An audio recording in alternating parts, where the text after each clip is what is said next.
Hey everyone, welcome back to the channel. I'm Ben. And I'm Lily. Lily, I have to ask, did you actually finish writing your to-do list from last week? Or is it still sitting on your desk? Okay, I finished writing it. I did not finish doing it. But in my defense, it's a really nice list. That is the most relatable thing you've ever said. Which brings us perfectly to today's topic, procrastination. You know that feeling when you know you should be working, but somehow you end up reorganizing your bookshelf or watching videos about otters? Oh, I know that feeling extremely well. And today we're going to talk about why we do it and, more importantly, how to actually stop. But first, a question. Scientists have found that procrastination is linked to a specific part of the brain. Which part do you think it is? Is it A, the prefrontal cortex, the part responsible for planning and decision-making, B, the amygdala, the part that handles emotions and threat responses, or C, the hippocampus, the part involved in memory and learning? Ooh, that's a good one. I'm going to say A, the prefrontal cortex, because procrastination feels like a thinking problem to me. Interesting guess. We'll come back to the answer a little later. For now, let's dig into what procrastination actually is, because it's not what most people think. Right, and this is something that really surprised me when I first read about it. Most people assume procrastination means you're lazy, but researchers say it's not about laziness at all. It's actually about emotion regulation. And emotion regulation means the way we manage our feelings in the moment. Exactly. When we face a task that feels boring, overwhelming, or stressful, our brain tries to avoid those negative feelings. So instead of doing the task, we do something else, something that feels better right now. And that's the key word, avoidance. Avoidance means deliberately staying away from something because it makes you feel uncomfortable. So procrastination is basically a coping mechanism, a way of dealing with emotional discomfort. A coping mechanism. Yes, good phrase. That means a strategy or habit you use to handle stress or difficult feelings. And here's the tricky part. Avoidance actually works in the short term. You do feel better immediately after you decide not to do the scary task. But then the task is still there.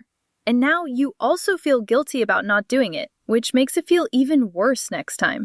It becomes a cycle, doesn't it? The worse you feel about a task, the more you avoid it. And the more you avoid it, the worse you feel. Exactly. And there's another factor that keeps this cycle going, something researchers call a future self problem. The idea is that when we imagine our future self, the person who will eventually have to deal with the consequences, we think of them almost like a stranger. A stranger? That's a wild way to think about it, but it makes sense. So I pushed the deadline to next week because next week's Ben feels like someone else's problem. Precisely. And because that future stranger feels so distant, we don't feel much urgency. Urgency means a strong feeling that something needs to happen very soon, right now, not later. So low urgency makes it easy to delay. And delay just feeds the cycle all over again. We actually collected some thoughts from people about this. We asked a few people what they think about procrastination. Here's what they told us. Sure, I'll go first. I always wait until the last minute for everything. I actually think I do better work under pressure, so I tell myself I'm just waiting for the right moment. But honestly, the right moment never really comes. I just panic at midnight. I can relate to that.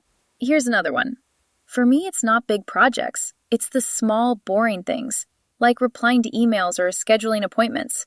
I avoid them for weeks, even though each one takes like 2 minutes. I don't understand why I do it. And one more. I've started using a timer. I set it for just 10 minutes and tell myself I only have to work until it goes off. Most of the time, I just keep going after it ends. That trick changed everything for me. I love that last one. That timer technique is actually backed by research, and it leads us nicely into the solution side of things. Because there are real, practical strategies that work. And they all have something in common. Instead of trying to motivate yourself more, they try to reduce the discomfort that triggers the avoidance in the first place. One of the most well-known strategies is something called task decomposition. Decomposition, that word means breaking something into smaller parts. So instead of telling yourself, I need to write a report, you tell yourself, I need to write one paragraph. That sounds almost too simple, but it works because a small, concrete task feels much less threatening to your brain than a big, vague one. The emotional response is smaller, so the urge to avoid it is smaller too. Another strategy is something researchers call self-compassion. Self-compassion means treating yourself with kindness when you make mistakes, the way you treat a good friend. Studies show that people who forgive themselves for procrastinating actually procrastinate less in the future, not more. Which seems counterintuitive. That means it's the opposite of what you'd expect. You might think forgiving yourself would make you lazy, but it actually removes the guilt that was feeding the avoidance cycle. And there's also the concept of implementation intentions. That's a fancy way of saying being very specific about when and where you'll do something. Instead of, I'll work on the project this week, you say, I'll work on the project on Tuesday at 10 o'clock at the kitchen table. Research shows that that level of specificity dramatically increases the chances that you'll actually do it.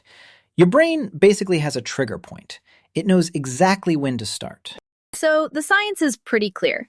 Procrastination isn't a character flaw. It's a habit that comes from avoiding emotional discomfort. And it can be changed with the right approach. Before we wrap up, let's quickly go through today's words with an example each. I'll start. Emotion regulation. Learning emotion regulation helped her stay calm during difficult conversations. Avoidance. His avoidance of the doctor's appointment was making his anxiety worse. Coping mechanism. Going for a walk became his favorite coping mechanism when work got stressful. Urgency. She felt a sudden urgency to finish the project when she saw the deadline was tomorrow. Task decomposition. He used task decomposition to turn his overwhelming goal into 10 simple steps. Self-compassion.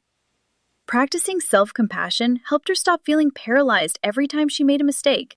Counterintuitive. It seems counterintuitive, but sometimes slowing down actually helps you get more done. And implementation intentions. Setting implementation intentions, deciding exactly when and where, made it much easier for him to stick to his plan. Great. So, back to our quiz question. Which part of the brain is most linked to procrastination? I said A, the prefrontal cortex. And the answer is actually B, the amygdala.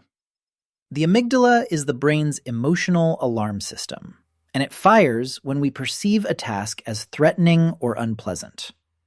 So, procrastination really is an emotional response, not a thinking failure. Oh, wow. So I was wrong, but in a way that actually proves the whole point of the episode. Procrastination starts with feelings, not logic. That's actually the perfect takeaway. The next time you find yourself avoiding something, don't ask, why am I so lazy? Ask instead, what feeling am I trying to escape right now? That one question can completely change how you respond. That's such good advice. And if you want to practice today's vocabulary, you know what to do. Comment practice, and we'll reply with today's phrase. See you next time. Bye, everyone.